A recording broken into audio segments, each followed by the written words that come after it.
মাননীয় মুখ্যমন্ত্রী মমতা ব্যানার্জির রাতের ঘুম উড়ে গেছে। হ্যাঁ, আমি 100% কনফার্ম বলতে পারি কি মাননীয় মুখ্যমন্ত্রী মমতা ব্যানার্জি রাতের ঘুম উড়ে গেছে। সবটাই আপনাদের জানাবো কেন, তার আগে বলে দিই আমি অপু মাহাতো, আপনারা দেখছেন দি অপু ইউটিউব চ্যানেল।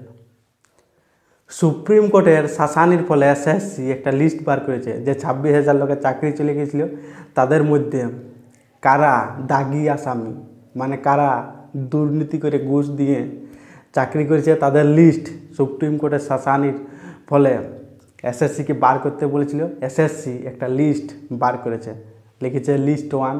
আপনারা দেখতে পাবেন উপরে লেখা আছে লিস্ট 1। আর সেই লিস্টে ওনারা টোটাল এসএসসি 1,804 জনের নাম বের করেছে। মানে বুঝতে পারছেন, একটা সমুদ্র থেকে এক ঘটি জল তুলে এনে আপনাদের দেখাচ্ছে। 26,000 চাকরি প্রার্থীর শুধু কত 1,804 জনের নাম বেরিয়েছে যারা দাগি আসামি। আর যদি আপনারা সেই লিস্টে লক্ষ্য করেন তো লিস্টে শুধু আপনারা কি দেখতে পাবেন, যারা দাগি আসামি মানে অযোগ্য প্রার্থী তাদের শুধু নামটা দেখতে পাবেন আর রোল নাম্বারটা দেখতে পাবেন, বাকি কিছু আপনারা দেখতে পাবেন না। সব কিছুটা লুকিয়ে দেওয়া হয়েছে। না আপনারা তাদের ঠিকানা পাবেন, না আপনারা তাদের স্কুল পাবেন, না আপনারা তাদের কি সাবজেক্ট সেটা পাবেন, সব কিছুকে লুকিয়ে দেওয়া হয়েছে। আর এই যারা দাগি আসামি যাদের লিস্ট বার করা হয়েছে তাদের ম্যাক্সিমামটাই যদি আপনারা দেখেন তো তৃণমূলের লোকেরা।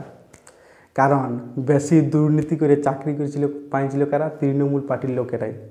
কেউ তৃণমূলের গ্রাম পঞ্চায়েতের সভাপতি, কেউ তৃণমূলের জেলা সভাপতির লোক, কেউ তৃণমূলের মেয়ে, কেউ তৃণমূলের ছেলে, কেউ তৃণমূলের বউ, কেউ তৃণমূলের বউয়ের স্বামী। হচ্ছাপচ্ছ ম্যাক্সিমামটাই আপনারা দেখতে পাবেন যারা দাগি আসামি, যারা দুর্নীতি করে চাকরিটা পাইছিল ম্যাক্সিমামটাই তৃণমূলের লোকেরা। আর এইটার জন্যেই মাননীয় মুখ্যমন্ত্রীর মমতা ব্যানার্জির ঘুম উড়ে গেছে। কেন? কারণ অলরেডি তো বিজেপির লোকেরা মমতা ব্যানার্জিকে চোর বলেই, মমতা ব্যানার্জিকে চোর বলেই, অভিষেক ব্যানার্জিকে চোর বলেই, পিসি ভাইপো চোর বলেই, এইবারে যখনই উনি রাস্তায় বেরোবে তখন কি ওনার পার্টির লোকেরাই, কারণ কি তাদের পার্টির লোকেদের এই চাকরি কোথাও না কোথাও চলে যাচ্ছে। কারণ সুপ্রিম কোর্ট শাসানি ব্যাপক পরিমাণে দিয়ে দিয়েছে। যারা দুর্নীতি করে মানে যারা টাকা দিয়ে চাকরি করেছে তাদের নাম আপনাদের দেখাতেই হবে। আর সেইটা যখন হাইলাইট করা হচ্ছে আর ধাপে ধাপে আরও দেখানো হবে, বলা হচ্ছে 6,000 7,000 আছে যারা ঘুষ দিয়ে চাকরি করেছে, তারা দাগি আসামি। তা শুধু তো আপনারা 2,000ও নাই, এখন 1,800 জনের নাম পেলেন, আরও আপনারা নাম পাবেন। আর ম্যাক্সিমামটাই তৃণমূলের লোকেরা। সেই জন্যেই এবার যখন রাস্তাঘাটে বেরোবে তখন অলরেডি তো বিজেপির লোকেরা তো চোর বলতেই, এবার কি ওনাদের পার্টির লোকেরাই মমতা ব্যানার্জিকে বলবে কি চোর মমতা, পিসি ভাইপো চোর, ওনাদের পার্টির লোকেরাই। কারণ চাকরি হারিয়েছে, আর চাকরি হারানোর একটা যন্ত্রণা আপনারা জানেনই, সে তৃণমূল করুক যেই করুক।